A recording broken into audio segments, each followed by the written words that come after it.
as you fade away. As you fade away. As you fade away.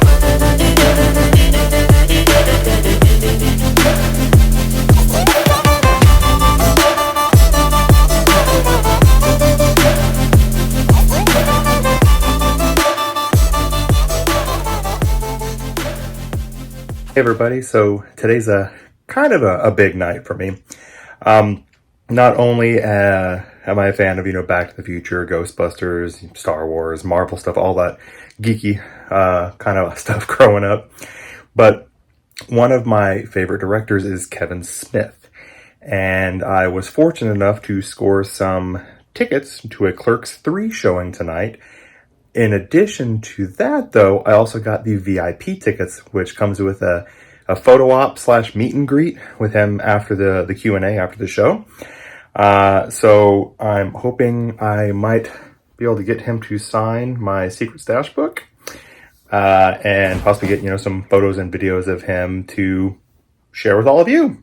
So I'm meeting a friend and we're going to go see Clerks III.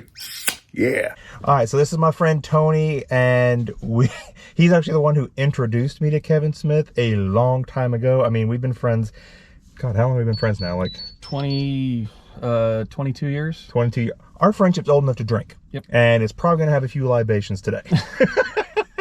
Perhaps. Maybe. But let's go see Kevin Smith. Did you actually bring anything to sign? It was kind of a late night last night. I completely forgot about it. I figured I'll just have him sign the VIP badge they give us. And the part I'm worried about is the movie, and then the Q&A, and then the meet and greet, and I'm just it's going to be a late ass night. Yep. Luckily, I get to sleep in tomorrow because I took the day off. Yeah, I was smart and did the same. None of that half-day stuff. Oh, you did? Okay, yeah. That's good. That's good. Oh, hey, actually, I want to get your opinion on something. Tell me if I should even give this to him. So I wrote a letter to him because I don't know how much time we're actually going to have with him, and I wanted to express some of my thoughts about Jersey Girl being my favorite film he's ever done. So I just want to make sure this isn't too weird. Too weird? Yeah. Okay. Letter to Kevin Smith. I wrote this letter since I don't know how much time I'll have to speak with you at the photo op for Clerks III, and I've been waiting for 10 years to tell you this in person. Well, I guess a letter isn't really in person, but at least I gave it to you in person. That counts. I've been a fan of your work since around 2001 and have watched all of your films, your Q&A DVDs, read some of your books, listened to each new episode of the Fat Man Beyond podcast, trademark. I was at the Q&A you did at the Midland in Kansas City back in early 2010. I stood in line at the microphone for the show, and right when I reached the mic to tell you this, the show was over. Even with all the other work I've experienced, your best film without a doubt is Jersey Girl. Even the question I prepared for that QA was related to Jersey Girl. It was if you'd ever asked Bruce Willis why neither he nor Bruno responded to your request for him to be in Jersey Girl. There was a time I thought it was funny. Seems fine, straightforward. It doesn't seem too fangirlish, is that the right descriptor? It seems fun. I mean, it's not too it's gushing a little bit, but I mean, there's a reasoning for it. It's not just over the top type of thing. Yeah. However, that story is not the reason I write this letter. It's a bit long-winded, I'll admit, just like your answers to questions, right? Right? Okay. Maybe I still think I'm funny, though evidence would contradict. Anyways, back to my point. I wouldn't call myself someone that cries easily, as I tend to bottle these emotions up. Even at my brother's funeral, I kept everything contained for as long as I felt that was my parents' time to grieve. I needed to be there for them and would deal with my own shit later. I don't say this to bring you down, but to illustrate how rarely I cry. Even so, I was in a theater back in 2004 with watery eyes when Gertie turned to find that her father had chosen her over New York. Very personal paragraph there. Yeah, I felt that was I went over that one over and over and over and again because I felt like that's the perfect illustration is that I don't cry much, but at the same time I'm like, that is a big downer. Right in the middle, yeah. That's why I was like, I started with some kind of hey, look, I like you and your movies and stuff, and here's some real shit business. Yeah. And then like I try to get into the other stuff. Right. So, don't start with a downer or end with a downer. Like put it right in the middle and then move the fuck on. Yeah, move on. No, it seems fun. It's a very personal type of thing. Continuing, it saddens me to know that this film wasn't appreciated in its time, and I wonder what films might have come if it had been. To this day, I can't watch it without getting emotional, even more so that I have a daughter of my own. The only other film that gets me like this every time is John Q. Jersey Girl is a wonderful experience that is ripe for more exploration. In recent years, you're once again putting more heart into your films. Interesting, since your heart tried to kill you. I'll be here all night, folks. Again, the personal type of thing. You're praising the film. I don't know about the heart attack thing. That might be pretty. He jokes about it a lot in his podcast. Okay. That's the only reason I felt like it was. I can kind of touch it. Okay. Like I could totally get that being a line too, but I'm like, as much as he mentions that, I was like, I feel it's okay to kind of just like, haha, and then move on, kind of thing. Mm-hmm. But again, he might be like, fuck you and kick me out. We'll see. I mean, I don't know. I mean, that's a pretty big gamble. I mean, that might be something that he's willing to joke about, but maybe someone he's never met he's not willing to joke about with. True. The first film had Ollie lose his wife and learn his new love with Gertie, or love his new life with Gertie. It seems like a sequel. So, just in case Kevin Smith enjoys my idea for a Jersey Girl sequel and even entertains it or something similar, I don't want to have any issues arise by people saying that the idea belonged to me. While it may be unlikely this film would ever come to be being produced, let alone it being based on my idea for it, I've decided to keep this portion of the letter confidential anyway. That is a film that only you, Ben, and Raquel could bring to us. I hope and dream so much for this to become a reality. I've got my $15, little man, and I'm ready to put that shit in your hand. Hashtag Jersey Girl sequel. So, overall opinion, should I even try to fucking give that to him? It's a nice letter. What I don't know I mean, it is a bit of a gamble, just because you've never met him personally. You don't know. Mm-hmm. I mean, yeah, he and at least in his podcasts and his QAs, he seems like a very personable and relatable guy. That may not be the case if you meet him face to face. Who knows? Secondly, with the current times that we're living in, he may not even allow you to hand him anything at all, just for potential safety reasons. Yeah. Again, I don't know what sort of precautions that they're going to have in place for this type of thing.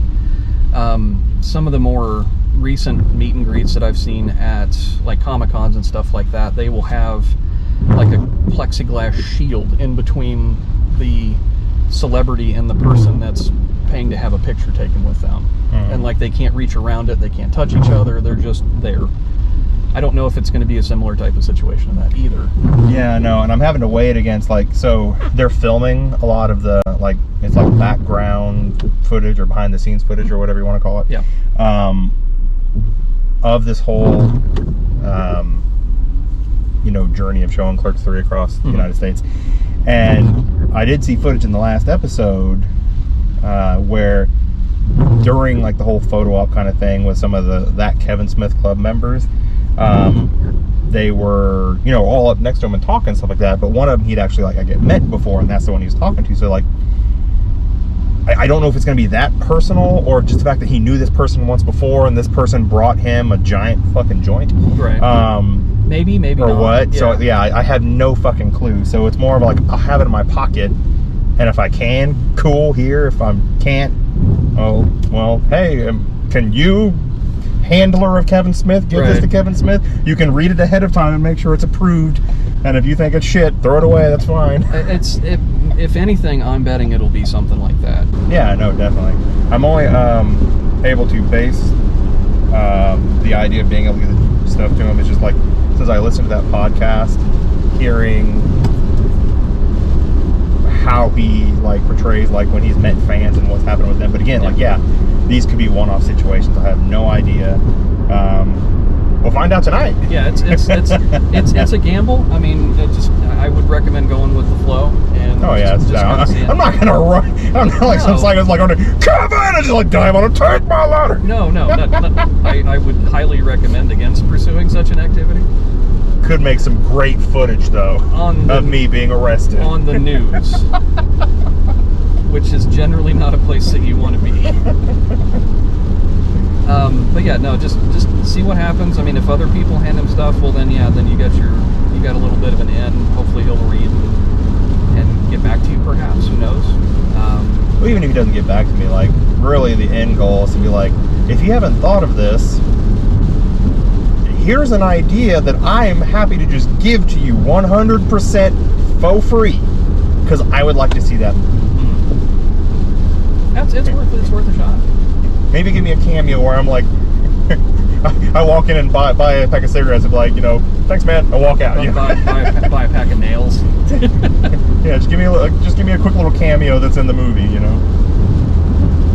Because that is like a huge bucket list of mine too, is to be in a movie, and not like a home movie, like be in an actual movie with a line of dialogue.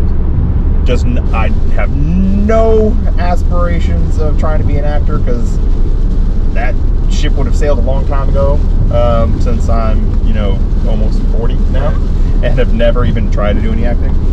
But to have a single line of dialogue that does not end up on the cutting room floor where you actually see my face, that's it. I doubt it'll ever happen, but that is a very large, well, not a very large, but it's a personal kind of bucket list item. Is I would love to be able to be sitting in a movie theater and be like, "Ha! Look at that douche!" Look at that idiot. My personal aspirations in film aside, we eventually made it to Kansas City and decided to get some dinner at the Yard House. They have a fantastic grilled cheese with tomato bisque that I just adore. We also took up a few libations.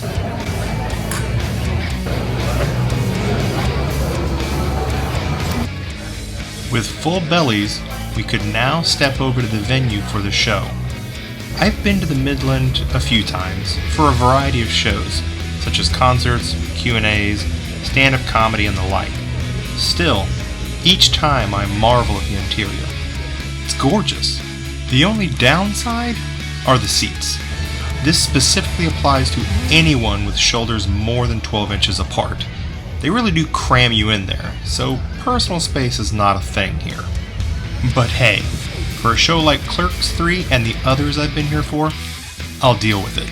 Speaking of other shows, I stumbled across something odd while waiting for the Clerks III show to start. So I was looking at our tickets for the show here for Clerks III, and I just saw something hilarious. The two seats we're sitting in right here, we're coming back, my wife and I are, to see another show.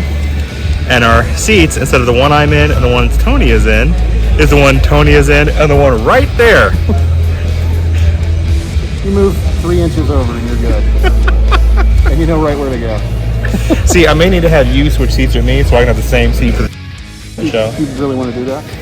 No. I mean, I will if that's what you want to do. I mean, like, the odds of me buying these tickets several months apart and picking the exact, almost same two seats. That's,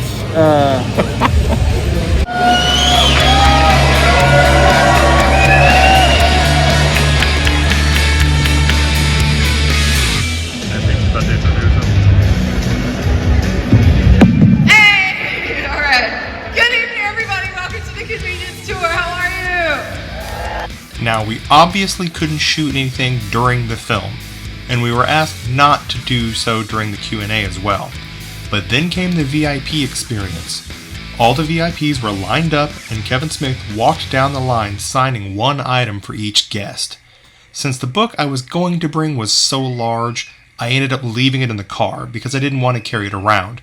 But I did get him to sign my VIP badge, and we received a signed script for Clerks III when we left. So, still got some good stuff. But then came time for the photos. We all lined up on stage, and I tried to get a quick video of me walking up to him as well. It didn't come out great at all since you can't see either of us. They were also discouraging selfies, so I was a bit self-conscious about having my phone out even though I got approval. Hello. Phone out for a reason? Oh, I was going to film just walking up to him. I can show his wife. No worries. That's okay. That's okay. good. Just no selfies, so no worries. Oh, no, I was just going to film it and then immediately go in there for the No picture. worries. How many people in your party? 2. Okay, come on down. Even with the go-ahead, I was still nervous, but I did sort of get our hug on film. Pleasure, man. Come on down. Hello. Good to see you. Excellent. Come on in here, join me. I know we have limited time, so I actually wrote a quick letter. So, obviously, not a great video. But I got to meet and hug Silent Bob himself, and he was super gracious about accepting my letter. But after nearly everyone else was gone, Tony and I were invited to join in on something very special. The mic, please. Hey, hold on. Hey. I know you gotta be exhausted. No, fucking bonding human beings together. Trying to keep this straight, but it's All right, tough. kids, come on in. Camera speed. Tyler. Robin and Tyler. Camera speed, actually. Ladies and gentlemen, we are here today to bond Robin and Tyler together in matrimony. Isn't that weird? We're after a screening of Clerks III, the convenience store, and Robin and Tyler were like, we want to get married. Will you marry us? And I was like, I'm already married. I can't marry you both. And they're like, no, would you marry us in the ceremony? Be the officiant. And I was like, I thought that's what you meant. So here we are, overseeing marriage. Kids, I want you to put your hand on top of my hand, one hand, then your hand there, and then you hand on top of that hand, and then you hand there, and then I'm gonna put that there. Here we go. You ready for this? Hell yeah. I'm going to ask before we step down this path, make sure you're both here if you don't recognizance. You want to marry her? Oh, fuck yeah. You want to marry him? Yeah. Okay, and anybody out there know any reason these two shouldn't get married? Look at that. We're free and clear. All right, here we go, folks. Marriage, ladies and gentlemen. Holy damn institution, man. I went through it myself. This is an organization I can get behind, man. I used to treat it very not seriously. When I was getting married, I was like, well, what is this? This is just gonna be like dating plus. There's no difference between dating and being married. And then I was in this exact position. I stood across from my wife and I looked in her eyes and I realized this is not like dating at all. We're going on a journey, man. She's gonna have my back for the rest of my life. I'm gonna have her back, and when I miss the person, I always wondered what she looked like. My whole life growing up, I was like, who's gonna be the person that I marry? Like my parents were married and stuff. Always wondered what she'd look like, and now you stand in that moment. Perhaps you wondered as well at one point, what would he look like? What would she look like? And now you know. You're staring at your future, and you're about to bond that future together. And thanks to the good folks at the Universal Life Church, I've been given the power to fuse human beings together. Now I'm gonna tell you what the priest told me when I got married, man. This is so fucking serious that once these magic words are spoken, the only thing that can dissolve it is a court. Like, that's how official it becomes, man. The government has to get involved to stop it. So it becomes real. It's no longer just an idea. It's not symbolic. It's concrete. The moment it's all done, two become one. Are you ready for that? You ready for that? Oh, hell yeah. Right on, man. Then repeat after me. You got rings on already, so they're already ahead of the game right there. Repeat after me, Robin. Tyler. I take you to be my lawfully wedded husband. To have and to hold. In sickness and in health. For richer or for poorer. And this is the most metal part of the vows. Till death do us part. Amen. Till death do us part. No. Excellent job. That's well directed. I take you to any set, any day. Tyler, do you take Robin to be your lawfully wedded wife? I do. To have and to hold. Oh yeah. In sickness and in health. I do. For richer or for poorer. For richer or for poorer. And the most metal part of the vows, for as long as you both may live till death do you part. Till death do we part. Fucking A, that's the spirit. Now, folks, we're about to get religious. I know some people don't like that sort of thing. God makes them uncomfortable or whatnot, but we got to do this in order to get through, in order to bind you together. Holy words must be spoken. Those holy words are about to happen now. You ready for that? Repeat after me, kids. In brightest day. In brightest day. In blackest night. In blackest night. No evils shall escape my sight. No evils shall escape my sight. But those who worship evil's might. But those who worship evil's might. Beware my power. Beware my power. Green Lantern's light. Green Lantern's light. By the power invested in me by the Universal Life Church, kids, I now pronounce you Man and wife. Robin and Tyler kiss each other. Let's go. Yeah! Look at that! Woo! Things fused together. Love and marriage. Give it up for Robin and Tyler, man. Excellent job. Congratulations. Congratulations. Amazing, man. That's right. A wedding performed by Rev Kev himself, with his signature on their wedding license.